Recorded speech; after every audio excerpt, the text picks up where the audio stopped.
interest in music began, I guess when I was a kid. I listened to I listened to heavy metal a lot when I was in the early 90s. So I was one of the people that got the Columbia House 10 records for $0, and I became interested a lot in heavy metal at that time. And then I kind of started listening to more popular music until I was like around 18 or 19, and then I got back into hip hop and rap a little bit. So I was into, it was a very exciting time around that time. I think it was like the around 2000, 2003-ish. There's like a big movement of sort of self-made record labels that were coming out, and it was just like really exciting, different music that wasn't really meant to be popular. It was just meant to be good. So that's why I gravitated to that, and then I started making that type of music on my own at like a sort of a beginner level with like drum machines, and I bought turntables and synthesizers and making beats and scratching and stuff. And then let's see what else. I had a radio show. I graduated undergrad in 2003, and then I went back to school. I went in 2006 or 7, and I was at Central for 2 years, and then I went to pharmacy school. So when I was at Central, I had a radio show there on WFCS, and I played a lot of rap and hip hop and stuff. And then those record labels kind of one of them stopped existing, so I kind of moved back towards heavy metal, and that was so that's been more of my focus now, has been on heavy metal and learning guitar and stuff. I don't really make beats as much anymore. Everybody my age loves the Beastie Boys, so they, it's the 3 rappers, and then there's always somebody who's making the beats and controlling the music part of it so they can rap. So for a long time that was a guy named Mario C, and then towards the end of Beastie Boys' career, it was Mixmaster Mike. So so scratching is like using a record and a mixer as sort of as a musical instrument. It was on that it was first came about on a Herbie Hancock song called Rocket. This guy, you would recognize it if you heard it, I'm sure. So then it started with Mixmaster Mike, and then Mixmaster Mike, I learned earlier in his career, was in a group of, and it was just DJs. So it was Mixmaster Mike, this guy named Qbert, and another guy, I think. Yeah. So Qbert is the guy who's the best. Like, he's the most technically skilled. So it's like moving the record and shutting off the fader. Of course, the same reason everybody listens to music, like you get a little break from, if you break from stress or whatever, or you just enjoy it. But it's also like just like this it feels like it's like a part, like a part of my body, like a limb, like in my arm or leg or something. I don't want to use the word addicted, but it's like like I'm always listening. It's always on. I'm always listening to it. I'm always seeking out other, if I like something, I seek out something similar by the same, featuring the same musician or the same producer or whatever. Yeah. So, but it is, yeah. It's also like thrilling too. Like metal, for example, is like there's, if it can hold my interest, then there's nothing else going on. You know what I mean? Like metal, especially because it's so loud and so sort of not overwhelming, but just like it's everything that's going on right now. There's nothing else to pay attention to,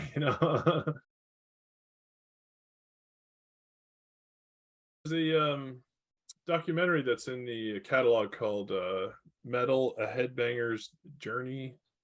That's a great documentary because it's by a guy he's this Canadian guy who's an anthropology student, and he, like, part of anthropology, I'm sure you know, is like categorizing cultures or people or in features of each culture. So he like, there's all these different genres within metal that this guy categorizes, and then goes through and, you know, interviews certain groups from this group, this type of metal, and then other groups from this type of. It's a really fun documentary.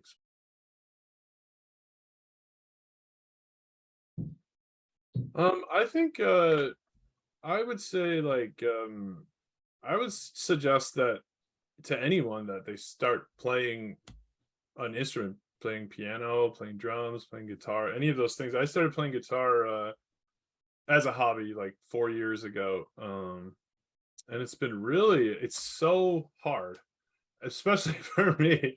It's really hard. It reveals, like, your weaknesses, like, get like hammered into strengths in order for you to improve. So and also I think, like, it's just a lot of fun too. There's certain joys that you can experience through music, through listening to music, that you can't without it, and also with playing music. You certain joys are inaccessible without it.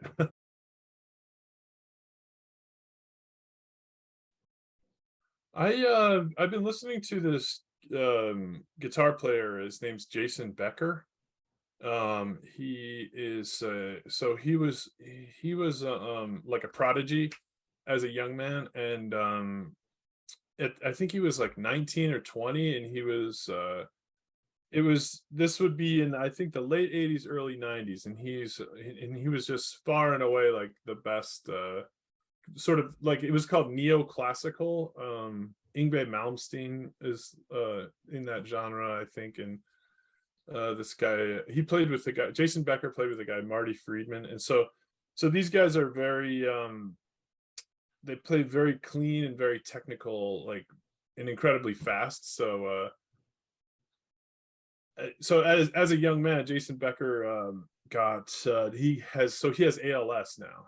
He was diagnosed at a very young age, but he still so he can't even move. Like, he has a breathing machine, but he can move he can communicate with he lives with his parents. He can communicate with his parents by moving his eyes, like similar to, I think, Stephen Hawking. Remember, he had ALS, and he had movement in, like, one of his ring fingers.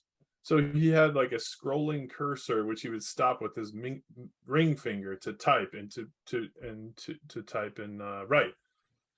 So Jason Becker does a similar thing where I'm not sure exactly how, like, technically he writes, but I'm pretty sure he just communicates with, I think, his parents, and they help him write music. So he put out an album, I think, in the 90s, or maybe, I can't remember the year, but it took him 12 years to make this album. And it's called Perspective. The name of the song is End of the Beginning, and it's on his album Perspective. So this song, like, I feel it's sort of, it's just a beautiful song. Like, it's like it's one of those songs that, like, I would be surprised if anybody who at any age who likes any type of music would say, I don't like this song. It's that it's that kind of song. And then it also, like, I was thinking about him recently, like,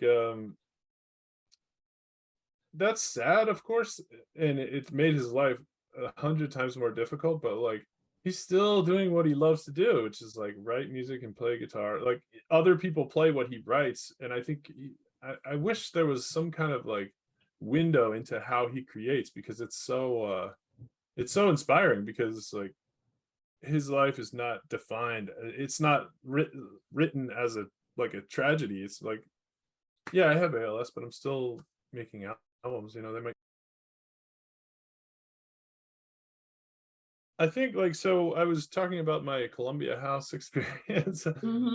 One of the albums I got on that was from this band from Brazil. They're called Sepultura, and they were like like 80s thrash metal is like kind of like a peak of metal, one of the greatest times in the history of metal. And so I got that. I remember getting that album and putting it on, and I was 12 in 1993, and clear as day, like I had a stereo on the floor, and I put it on, and I was so like, it was so intense, this album called Chaos AD. But I was also like scary. Like I was scared. I was like scared, but I still wanted to hear it. So I don't know. It was like I remember standing up, putting it on, standing up, and then moving towards my um my stereo that was on the floor, and it was just like I had just had all this adrenaline. I was like, oh man, this is something. This is like something's going on here. I got to start paying attention here. There's something about it that's just kind of like it's just like vicious sounding. I don't know exactly why I was scared, but a lot of people say that, like in that documentary, people are like, this music scared me, like not only Sepultura but other heavy metal albums. I've heard it described as like this, just like the most violent thunderstorm that you can imagine is going on, and like it's just very chaotic, and there's rain driving down, and but it's also like there's that moment before a storm when you know a storm is coming, the sky turns black, there's like this smell in the air is different. You're like, something bad is about to happen. But I think if you had this, like, to identify a purpose, I mean, which I don't think you really have to do, but the one of the outcomes of heavy metal is that, like, the terrifying things in the world aren't as scary because you've sort of already been um exposed to them in a way, where in sort of a safer way too, because it's just music, like it's just a song, it's gonna be over. I play in like a cover band, and I play bass, and we just play covers. It's really fun, four guys, from two guys from Watertown, another guy from Litchfield, Greg, and he plays drums. I play bass. And we have a singer and a guitar player. We just play like covers, like Ramones. We play Highway Star by Deep Purple, like just fun stuff.